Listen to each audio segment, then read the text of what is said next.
Friends, हमने present definite indefinite tense, past indefinite tense और future indefinite tense तीनों के दिन के। अब अपन बात करते हैं कंटिन्यूअस टेंसेस की। कंटिन्यूअस टेंसेस, कंटिन्यूअस टेंसेस बहुत इजी वे में आपको तीनों एक साथ समझाने वाला हूँ। यहाँ पर देखिए, प्रेजेंट, पास्ट और फ्यूचर। चलो एक टेबल से समझ लेते हैं, प्रेजेंट, पास्ट और फ्यूचर को समझ लेते हैं। क्या क्या कैसे कैसे देखना। यहाँ पर अपन बात करेंगे हेल्पिंग वर्ब की। सॉरी, अलग बता देता हूँ। सबसे पहले बात करेंगे हिंदी पहचान की, उसके बाद बात करेंगे अपन जो है अंग्रेजी पहचान की, क्योंकि इसमें कंपैरिजन करके, तुलना करके अपन समझेंगे। उसके बाद बात करेंगे अपन हेल्पिंग वर्ब की, सहायक क्रिया क्या लगने वाली है, और उसके बाद बात करेंगे अपन मैन वर्ब की मुख्य क्रिया अपनी क्या लगने वाली है। तो तीनों को अपन एक साथ पढ़ने वाले हैं। बहुत अटेंटिवली और ध्यान से पढ़ना, बहुत इजी तरीके से तीनों टेंस एक साथ में आपको पढ़ाने वाला हूँ।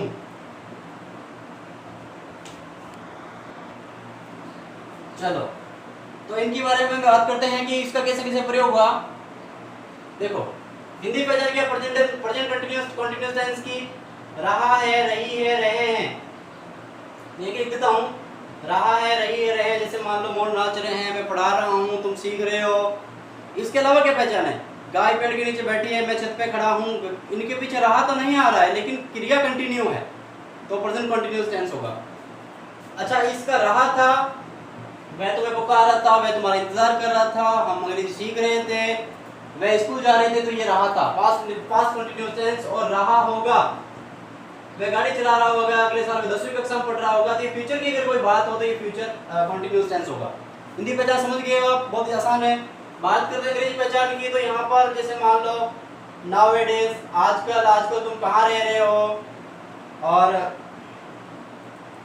नाउअडेज, एट प्रेजेंट, अभी कहाँ हो, अभी तुम कहाँ से बोल रहे हो, एट प्रेजेंट है, एट दिस टाइम है इस वक्त। ठीक है, इस तरह की कुछ जो चीजें हैं, नाउ, अब है, इस तरह से जो वर्तमान में इस समय जो है क्रिया चलती है। जैसे मान लो अभी तुम क्या कर रहे हो। अच्छा, इस क्रिया का मतलब ये है कि कुछ क्रिया, जैसे मान लो मैं अंग्रेजी सीख रहा हूँ, तुम मुझसे ये पूछ रहे हो आजकल कहाँ रह रहे हो, मैं आगरा रह रहा हूँ। तुम क्या लिख रहे हो? मैं एक उपन्यास लिख रहा हूँ। तो जरूरी नहीं कि बोलते समय वो लिख ही रहा हो, लेकिन वो आजकल में अगर इन दिनों में कुछ लिखता, कोई क्रिया जारी है, तो भी इसका जो है प्रयोग करते हैं। बारिश हो रही है वगैरह, इस तरह से। यहाँ पर at that time, at that moment, then वगैरह, इसका यहाँ पर देन का प्रयोग करते हैं। नाउ का प्रयोग यहाँ, तो यहाँ देन का प्रयोग, ऐसे कुछ यूजेस हैं। फ्यूचर में जो है at this time tomorrow, at this time tomorrow, कल तुम इस वक्त क्या कर रहे होंगे, इस तरह से एट दिस टाइम टुमारो इसका यूज होता है। इसका प्रयोग ज्यादा एडवर्ब के ऊपर डिपेंड नहीं करके इसके यूजेस पे डिपेंड करता है। सेंटेंस देखिए अपन को पहचानना पड़ता है। हेल्पिंग वर्ब की जहां तक बात करें तो इसका प्रयोग एक वचन के साथ होगा इसके अंदर, और आर का प्रयोग होगा बहुवचन के साथ, और एम का प्रयोग होगा आई के साथ। पास्ट में बात करें तो यहाँ इधर के साथ वॉज का प्रयोग होगा जो है एक वचन के साथ, और वर का प्रयोग होगा यहाँ पर बहुवचन के साथ। अच्छा, फ्यूचर की बात करें तो आई और बी के साथ जो है, आई और बी के साथ तो यहाँ पर होगा सेल बी, सेल और बी, और बाकी सबके साथ विल और बी का प्रयोग होगा। यह होगी सहायक क्रिया। अब बच्चा क्या है? बचा है अपनी मुख्य क्रिया।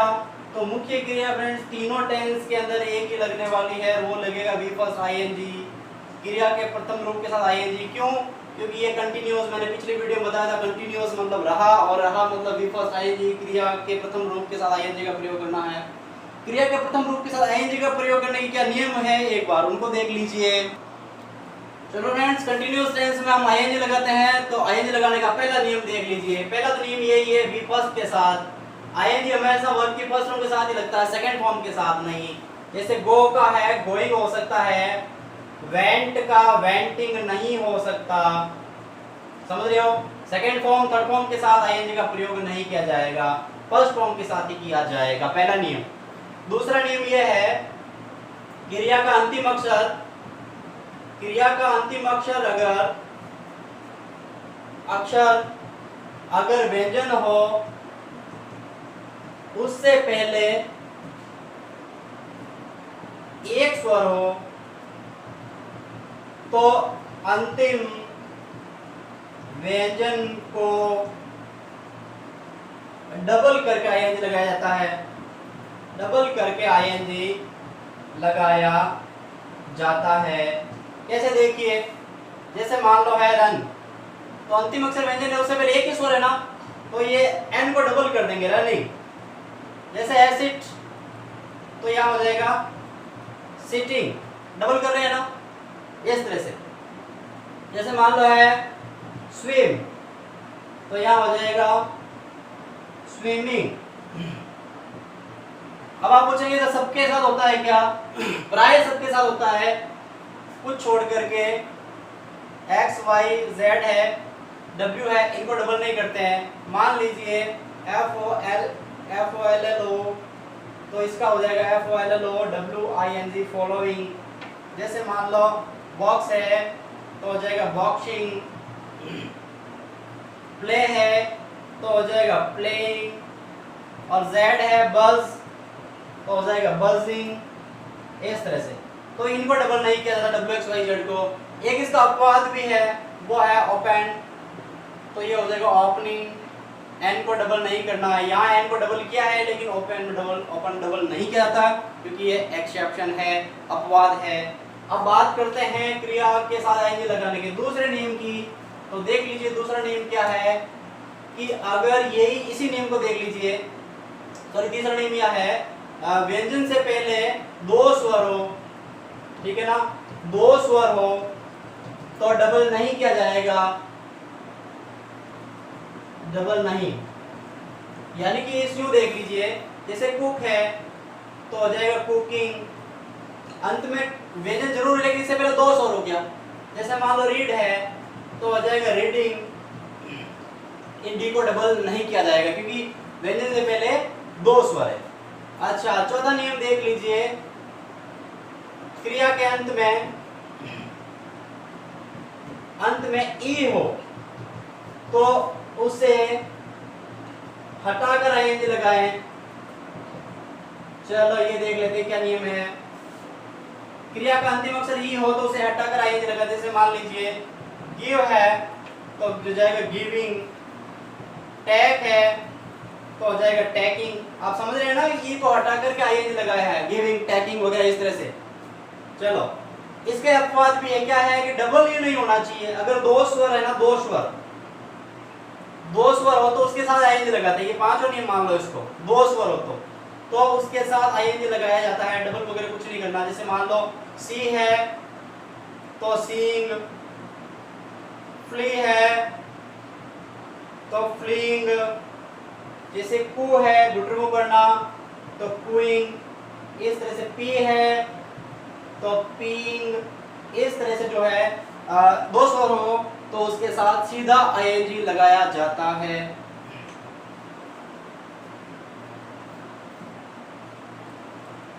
अच्छा, और देख लीजिए छठा नियम है कि जैसे मान लो लाई है, डाई है, ऐसे कोई शब्द जो है आई होता है उनको हटा करके वाई कर देते हैं। जैसे लाई का हो जाएगा लाइंग, डाई का हो जाएगा डाइंग। इस तरह से ये आईएनजी लगाने के कुछ नियम थे कि किस तरह से किसके साथ कैसे आईएनजी लगाना है। हम मन मर्जी से नहीं लगाते, कुछ रूल्स दे करके आईएनजी वगैरह लगाना पड़ता है।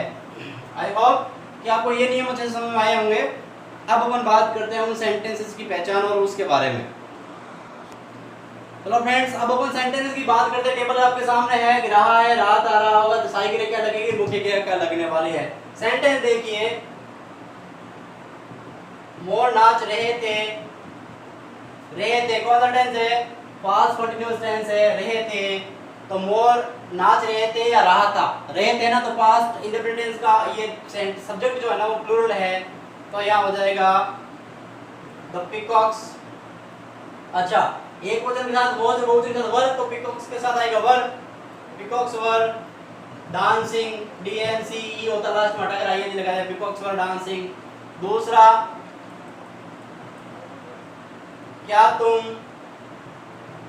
घर जा रहे हो, बताइए कौन सा टेंस है, रहे हो। प्रेजेंट कंटीन्यूअस टेंस है, लेकिन सेंटेंस को सूत्र कौन सा है? सकारात्मक, सॉरी प्रश्नवाचक का सूत्र लगेगा। प्रश्नवाचक क्या होता है कि सहायक क्रिया, सब्जेक्ट, मुख्य क्रिया, ऑब्जेक्ट और प्रश्नवाचक चिन्ह। तो सबसे पहले सहायक क्रिया से शुरुआत करनी है। सब्जेक्ट क्या है? तुम। तो तुम के साथ इज रहेगा, आर रहेगा, एम रहेगा। आर यू गोइंग होम, इस तरह से। नेक्स्ट देखिए, मैं अंग्रेजी पढ़ा रहा हूं। मैं अंग्रेजी पढ़ा रहा हूं। मैं को इंग्लिश में क्या कहते हैं? आई।